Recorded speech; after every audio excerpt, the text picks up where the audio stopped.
There we go.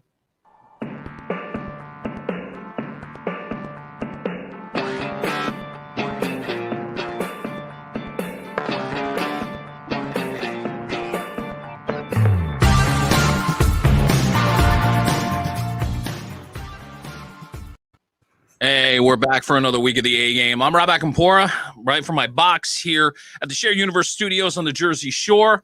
And the four gentlemen to my left, I still can't believe I'm going to say this. It's been 25 years since I've known at least three of these guys. And the first time I met them was working here in Jersey at a radio station called FM 106.3 WHTG.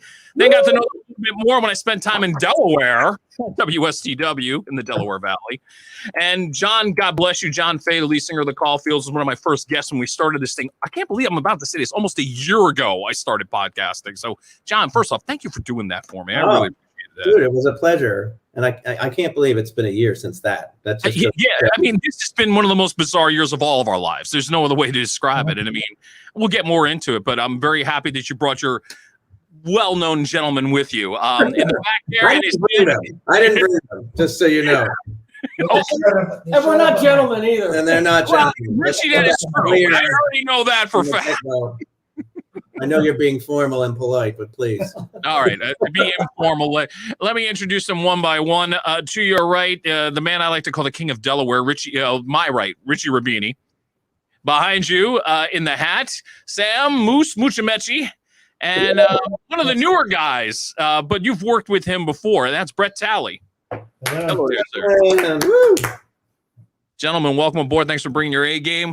And congratulations, because you got a new song out. Wish I could play it, but copyright infringement will not permit me to do that. So I'm sorry about that.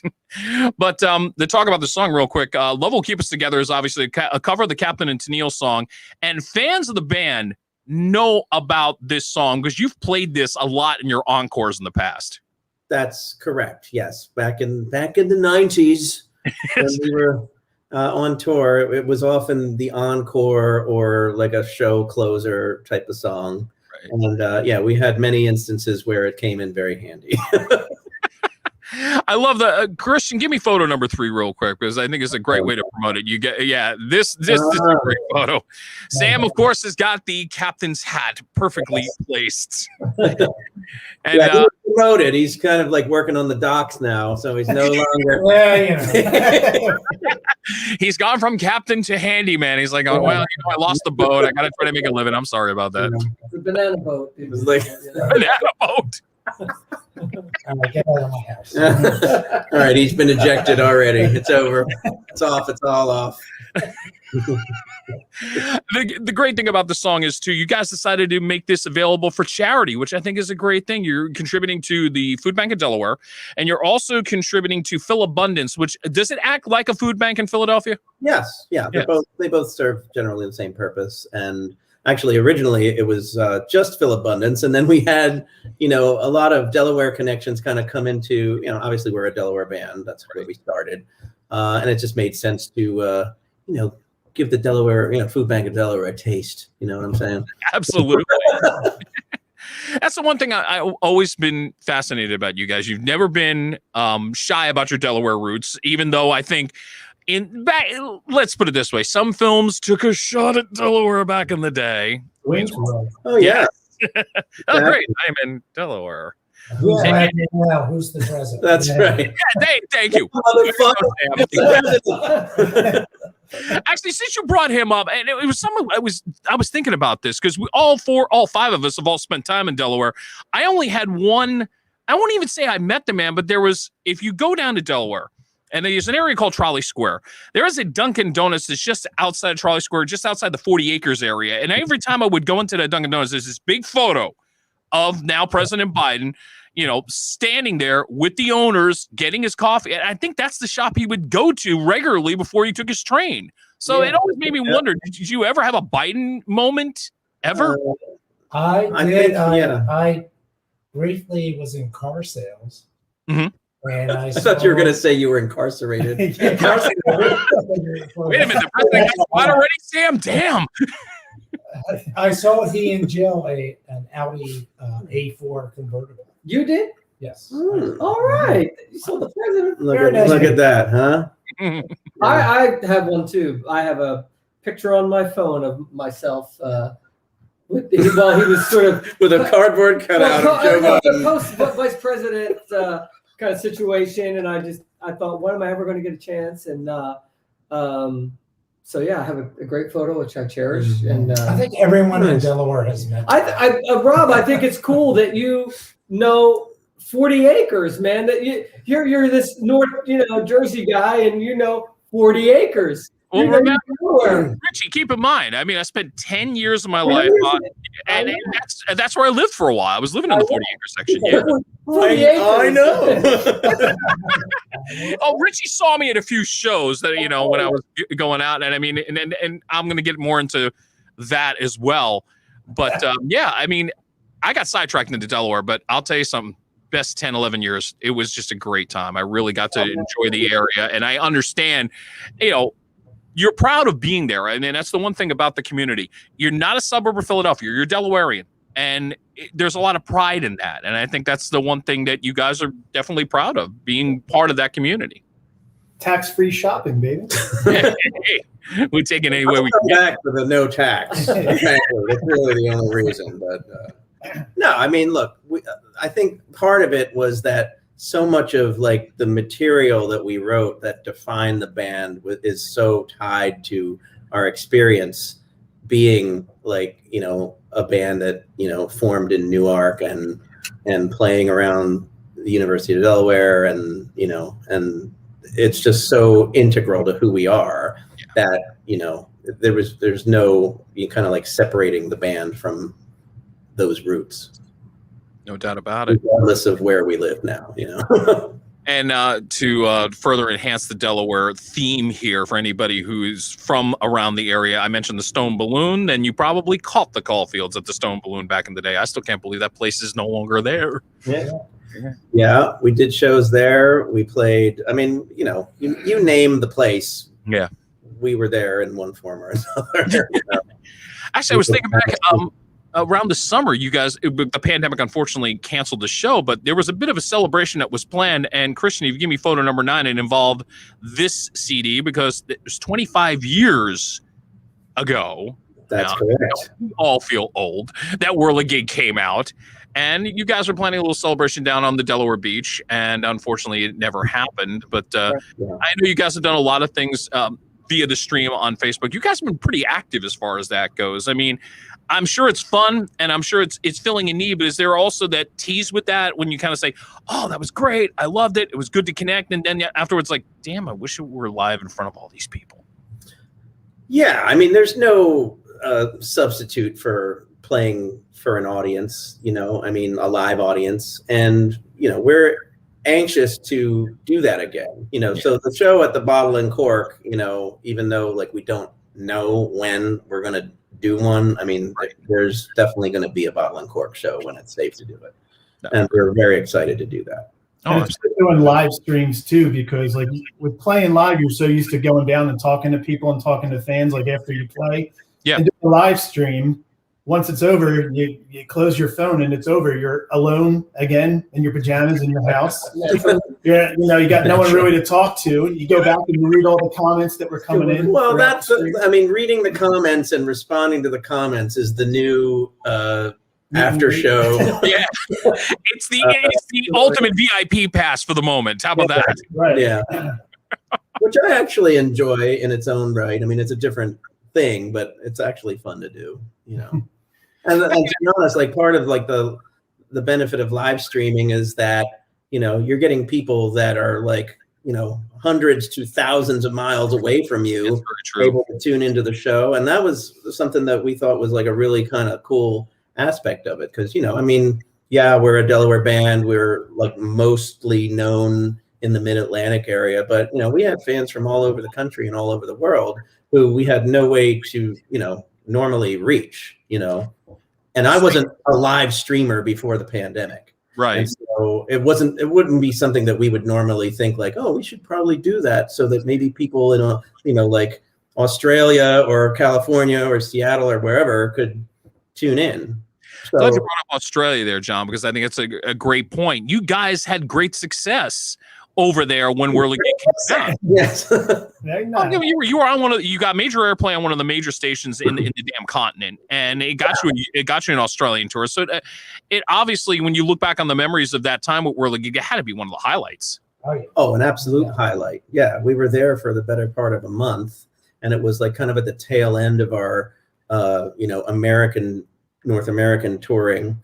And so we basically ended our year touring Australia, and it was great. And you're right, like the way radio works over there is like, it's, there's kind of like, it's kind of like BBC, but it's called Triple J and Triple M. Triple M, and they're basically like, it's a, if you get played on one, you're played on them all. Right. So it's a nationwide thing. And I think that was what really contributed to our being able to like go over there and do a real tour.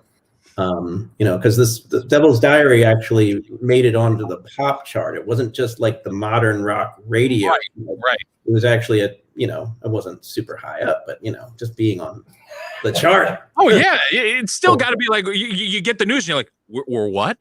We're on the charts, and it's got to be a cool feeling.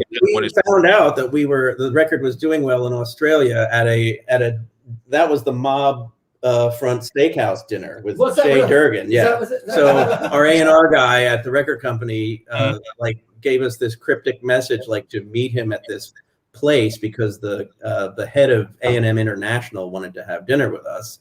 And it was kind of like Los Angeles. It was in Los Angeles, and it was like this place that had no signage or anything. We were quite certain it was like a mob front steakhouse. You don't order, you eat what they give. You eat what they give. Oh, okay. So it's you walk through the kitchen. Remember, you didn't go. There was no front door. We had to go through the kitchen. There was one dude in the kitchen cooking, and they said it was Schwarzenegger always would just go there and get a steak because they're famous for their steak. Right. Yeah. So we had steak. It sounds like a scene out of Goodfellas.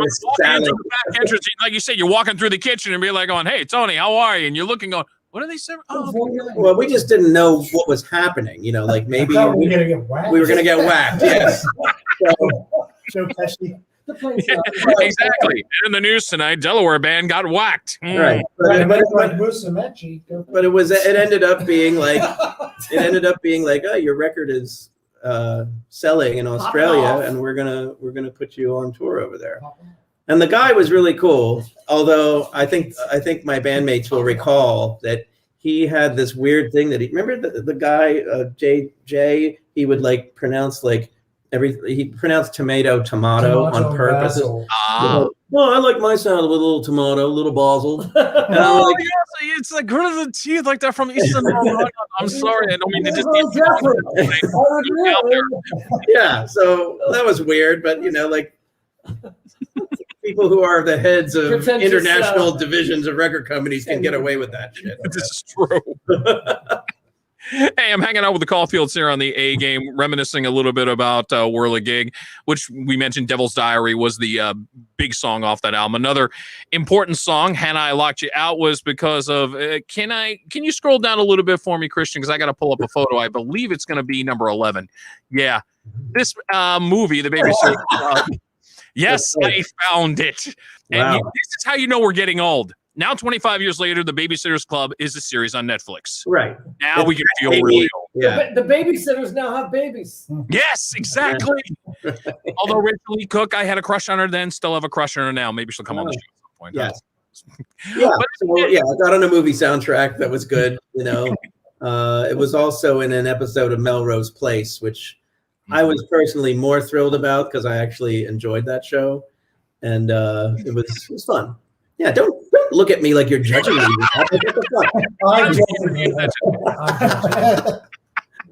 No, you guys had some good highlights. That show was good.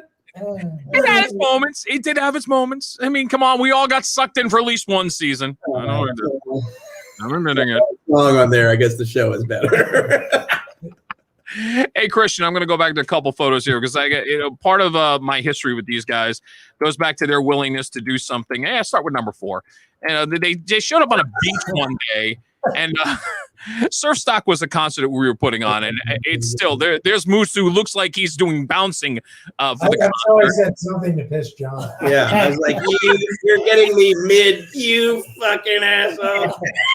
It does have that look about it. You're right. Yeah, that's a great Kodak moment there. Just Unfortunately, I'm holding an Arizona iced tea, not a beer. I should have been holding a beer at that point, but that was, you guys did some fun. You were really, and radio at Alternative really did embrace you, and because of that, you did a lot of radio concerts, and it just so happens. Oh yeah, I mean that one you did with us with the Smithereens was just a real blast on the beach. And I know, John, from the last time we talked, we had a couple of people like Mitch Cry from the Zephyr in New Orleans was viewing, and he came in and we talked about Zephyr Fest, and that was definitely one of your more. I can tell by the way Richie and Sam are smiling. I think they remember that one a little bit too. We talk about Mitch's famous stage dive at Zephyr Fest often.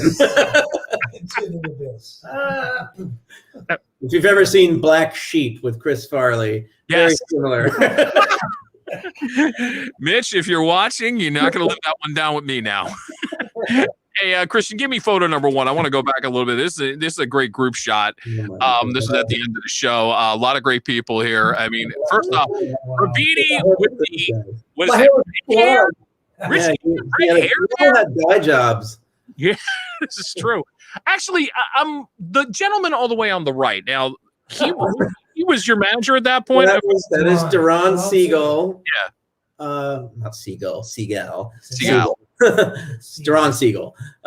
He was our manager, and yes, he was there for a lot of our great gigs, if I recall.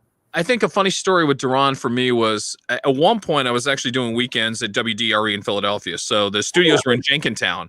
In his building, His yes. apartment building. And yeah, imagine walking in the building and you're going, Duran, what are you doing? And you're like, I live upstairs. And what are you doing? I said, I'm about to do one of my first shifts on DRE in the basement. I had no idea you lived there. It was crazy. No, I still live like 3 minutes from that building, Rob. Really? Oh, I didn't realize you were all the way out there. Oh, wow. Yeah, I live in Jenkintown. Yeah, cool. And since we're bringing that up, Richie, you still in Delaware? I am. Yes, I am, Rob. Yep. Moose, same. Yeah, we're at my house. Yeah. That's where we're at right now. Yeah. And Brett? Northeast Philly. Okay, so part Yeah, Philly. so I grew up in Philadelphia, so I visit Delaware. Right. You've been officially adopted by the band, so there's a good thing. Mm-hmm. Brett and I carpooled down here, so it works out well. Definitely. The Captain and Tennille cover of Love Will Keep Us Together is available right now at the caulfields.bandcamp.com. Remember, all the proceeds are going to 2 great charities, Phil Abundance and the Food Bank of Delaware. So get the download.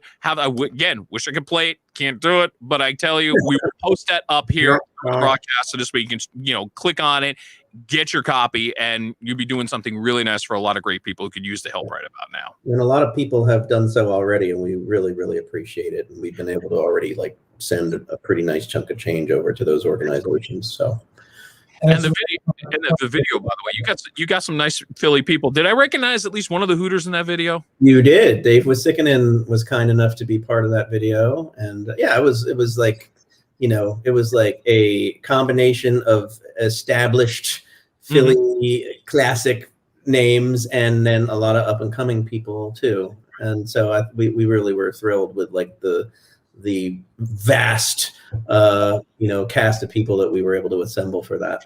Yeah, I want to mention a couple of them. One of them, Lauren Hart, who is a well-known voice. If you are a Philadelphia Flyers fan, if you've been to the home games, you've heard Lauren sing the national anthem many times. Great voice. Hope to have her on here at some point because I absolutely have always been a fan. And to my radio brethren, that would be Jackie Bam Bam and Jackson from WMMR in Philadelphia. Yeah. Absolutely. And Sarah from WMMR as well. We were kind enough to shoot a couple of quick cameos. I don't know if you noticed Jackie's very quick shot of he holds up the original Captain Neil 45. Yes, and which I then thought was great. Hung right through the hole. Yes. You know what? Since we're talking about them, Christian, give me photo number 2. Let's just soak it in.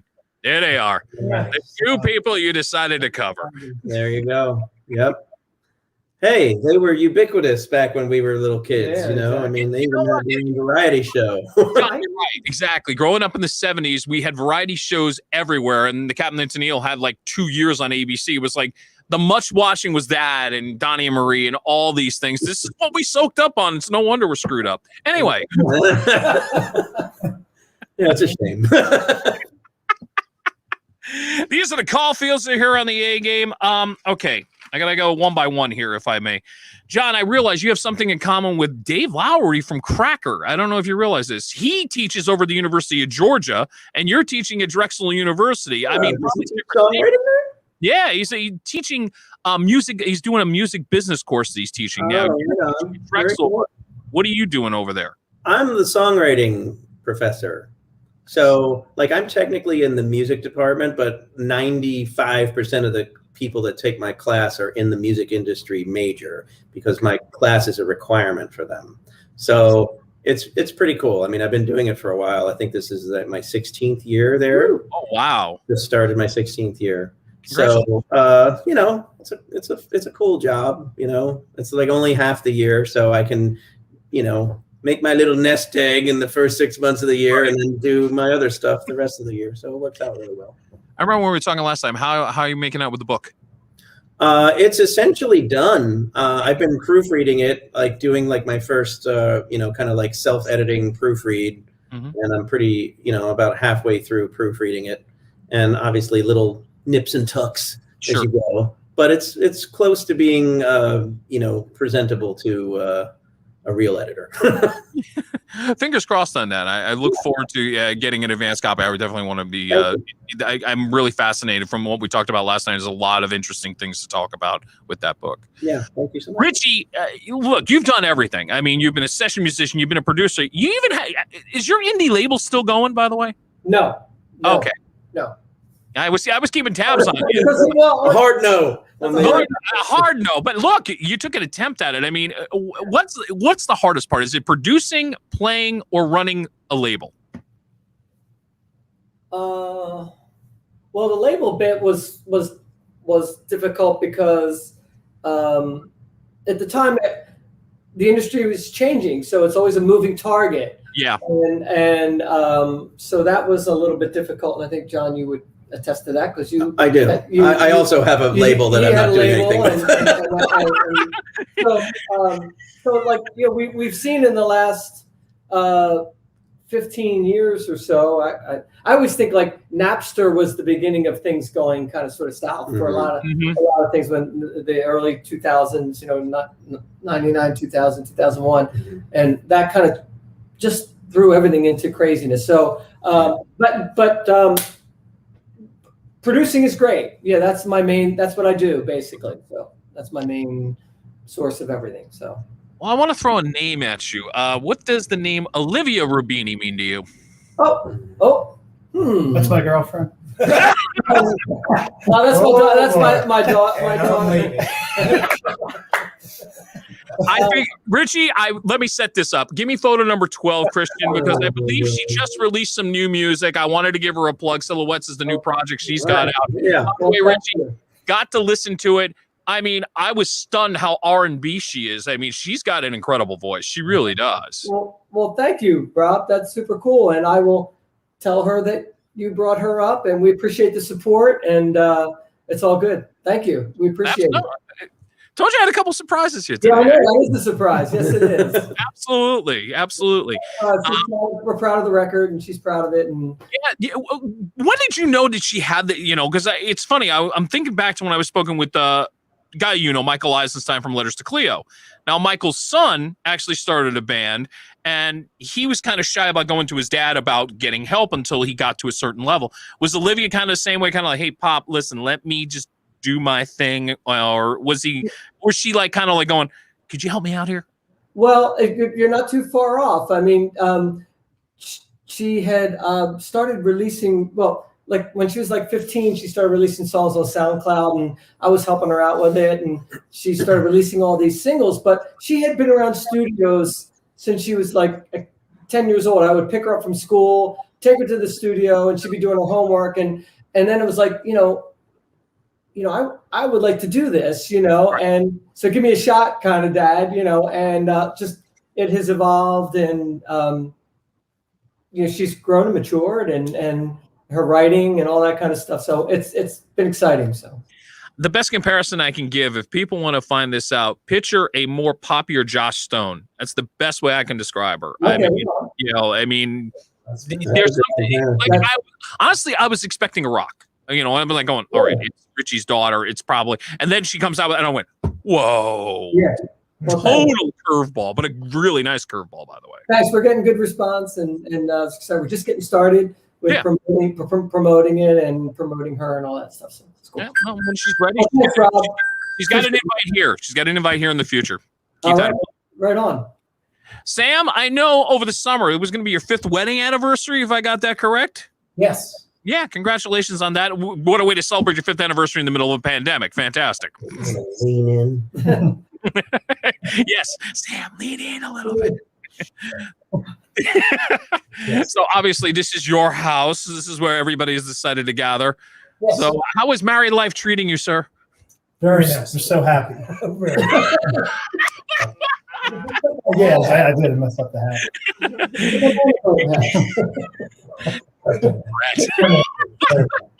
My wife's upstairs. You can get any part of this. Wow, woman. Well, the fact is she's allowing all of you guys to come to the house. I'm like, all right, she's on board with your life. This is good. And Brett, I will mention that you just released a song. I did. As a matter of fact, the album is due out on the 12th. It is called Nonlinear. Secret's the first single. And congratulations on that. I was like, caught the video on YouTube and I'm going, wow. I'm like going, okay, so if you were to take one part Chris Ray, one part Squeeze, kind of mush it together, you got a Brett Talley single. I'll take that. Thank you. Yeah, absolutely. Congratulations on that. Appreciate it. I pretty much now have summed up everybody's life. Hey, this show's over. I see it. Hanging out with the Caulfields on the A game. All right, random shots time. John knows how this works. The other guys do not. So let me explain. Random questions that have everything to do with something as far as where you have been or what you have done. And my random shot today, well, I want to thank Death Wish Coffee for their Death Wish vodka. And it's coffee flavored. So to you guys, thank you for coming on. Appreciate it. And this ought to go down well. Okay, I'm ready now. Thank you. Sinuses, it's a wonderful thing. All right, so part of the random shot segment, I am taking off of Whirligig. You know the lyrics, you've sung the song, so the questions have something to do with some of the lyrics as the alcohol is starting to hit me. Thank you very much. All right, so we'll start with the song, Where Are They Now? So my question now is, going from 1995 to 2021, is Darwinism still just another form of intellectual jism? And I only bring that up because I got to see the word jism. That's why. Absolutely, yes. I would say yes. I would say of all the songs on Whirligig, that's the one that is still as true as it was back in 1995. How cool is it that John used jizz? That's what I'm saying. I mean, just for the record, it's just jizz. Jizz. It's just But jizz.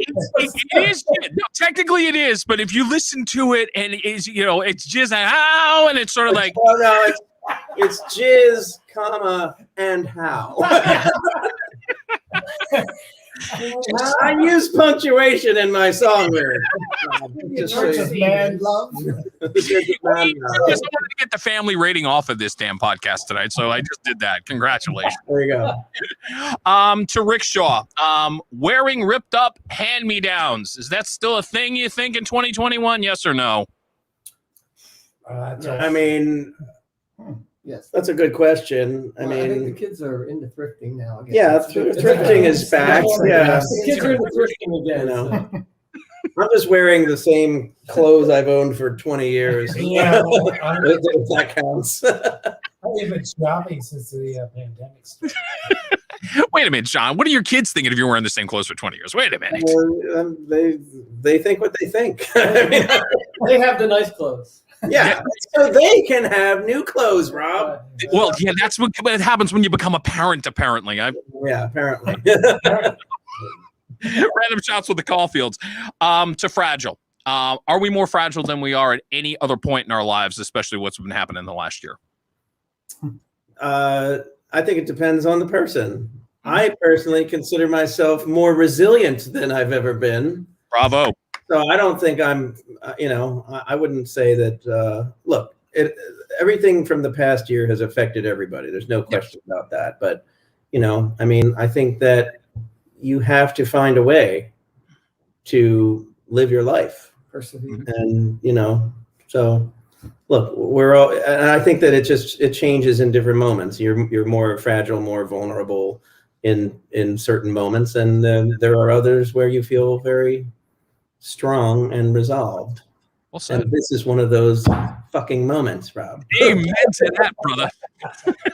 All right, Devil's Diary. Girls and acid wash. It's a question I've been asking you for 25 years. 25 years later, good I thing. gotta say, it's back in style. I feel much, more positive towards acid wash now than I did then. I'm fine with it. I'm gonna go on record as saying, if I was understood by such a girl, I would be all right with it. Amen. I'd be happy to be understood by any girl. Me and John's cell phone number is Exactly. We were five. Operators are standing by. All right, one more from Whirligig, and this is my thought, because this is one of the, in my opinion, one of the more underappreciated songs, The Underwater World of Asia X. Yeah, we were just talking about that tonight. Really, Richie? Yes, we were.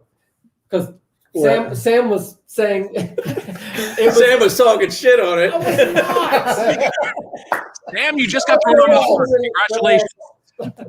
Sam, I give you the floor to defend yourself. I was saying it's a very good song. It's an unusual song to be placed on a record. It didn't fit with the rest of the record. It's a bit of a curveball. Well, here's my thought in 2021. With all these DC and Marvel comic things coming out, why haven't we had a comic book series called The Underwater World of Asia X? You know what? We have some. We need to find some graphic novelist friends to develop this idea. I think that's genius. There's a story in there. So yeah. As a matter of fact, my engineer is Christian Cordes. Christian has a background with his father in PM Dawn. He also does a lot of animation. Christian, you want this project because I think you may be able to make a deal with the band. You spoke to me about this last time. Yes, I did. As a matter of fact, the answer was no then, and it's still no. I'm not gonna lie to you though. When Rob showed me that song, I listened to that song so many times to figure out how it could be done, and I think there is a way. There may be a way. I have an idea, so let's talk, gentlemen. Let's do it. Maybe I don't want to work with you.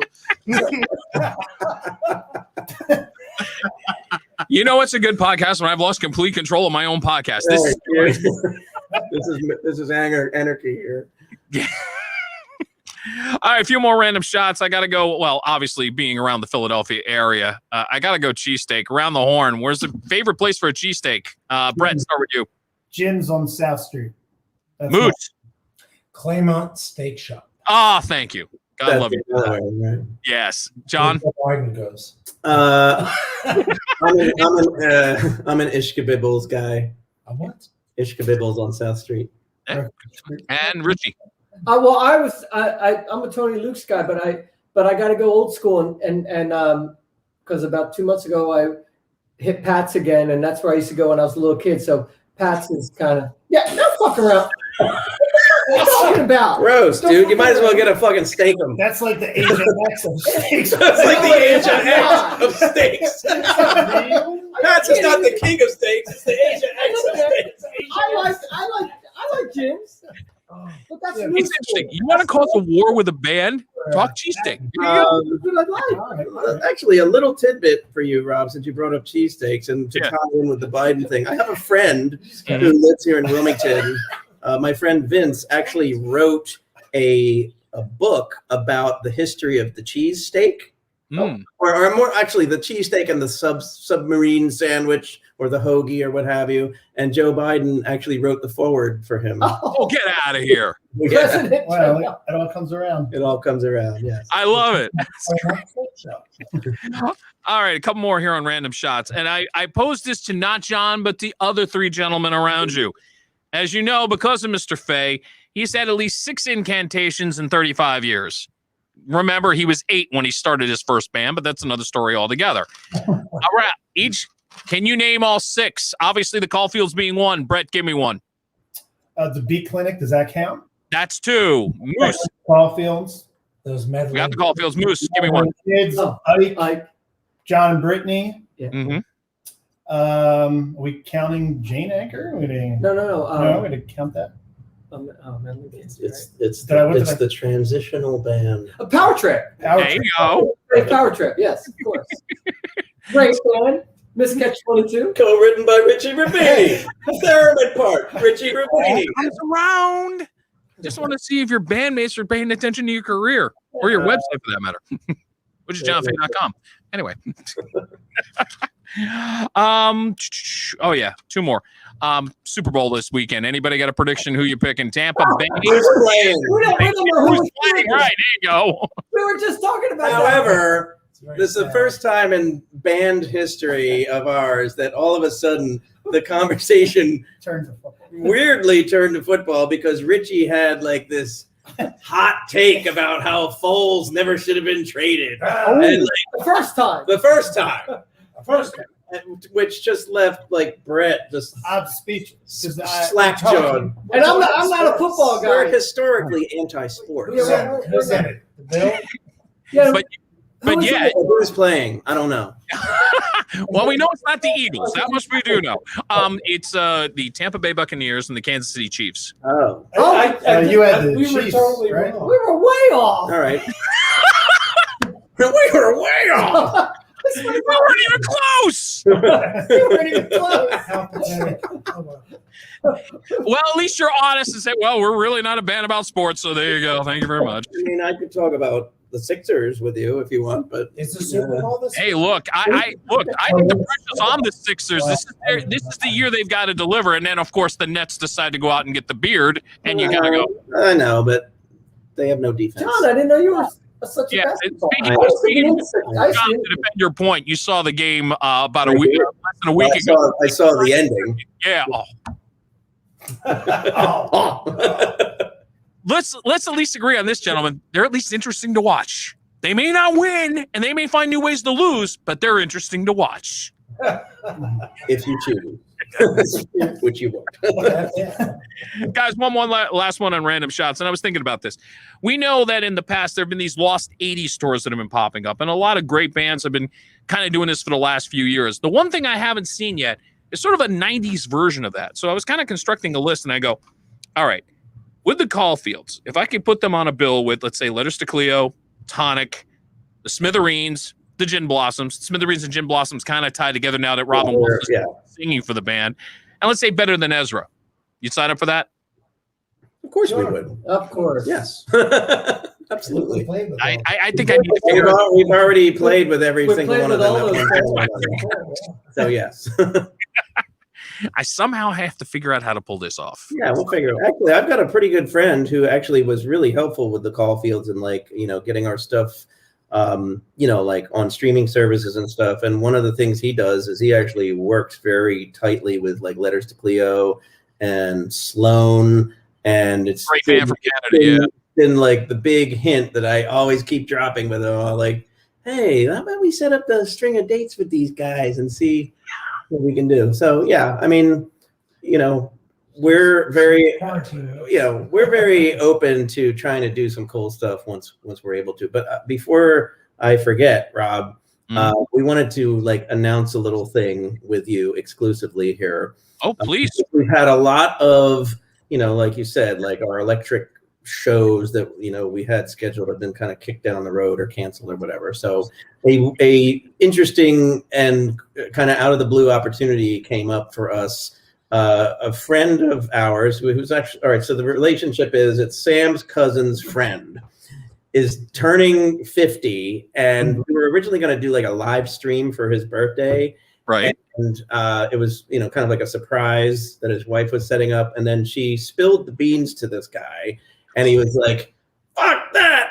If I'm going to have the Caulfields, I want it to be a real rock show. So he used to be a sound guy. So he's like getting this warehouse and like all this PA equipment and a stage and lights. And we're going to do like an electric show for him and a few friends.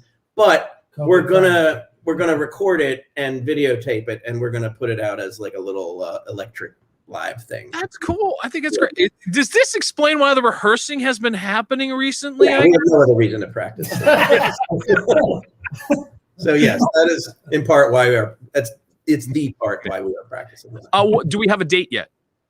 Yeah, well, the show that we're going to play is next weekend. Week. Yeah, it's the 13th. But Somewhere we're gonna secret record it. Okay, and it's going to be like an edited together concert video type Sound thing. stage rehearsals. It's like Claire Brothers sound and stuff. It's going to be nice.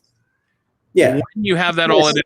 Yeah, I was supposed to say, when you have that all edited together, let me know so I can spread the word on that a little bit more for sure. Yeah. So we're excited about that. That's gonna be cool. That's great. A lot of good things going on. I'm going to run them all down as quickly as I can as we wrap up. Again, Love Will Keep Us Together is a great cover by the Caulfields. They have it recorded. Go to Bandcamp, caulfields.bandcamp.com. Purchase the song. Proceeds to benefit Full Abundance and the Food Bank of Delaware. Your money's going to a great cause. Once again, Richie, congratulations on your daughter, Olivia, and her new project. And I got a funny feeling she'll be showing up on the A game sometime in the next month or so. I'm going to call it a hunch. And Brett, congratulations. I'll talk to you more about that. Nonlinear is coming out on the 12th. Look for his new song, Secret, is up there on YouTube as well. Guys, I got it all in there. Congratulations. Thank you for doing this, as always. I look forward to seeing you in person, because I feel like a group hug is necessary, but can't do it right now. I know. Love you guys, without question. Thank you so much. So Good much talking fun. to you, man. And that's a wrap for the A game this week. I'm Rob Akinport. Thanks again to the Caulfields. We'll be back again next week. Check me out here and get all the details on Facebook and on YouTube. Take care.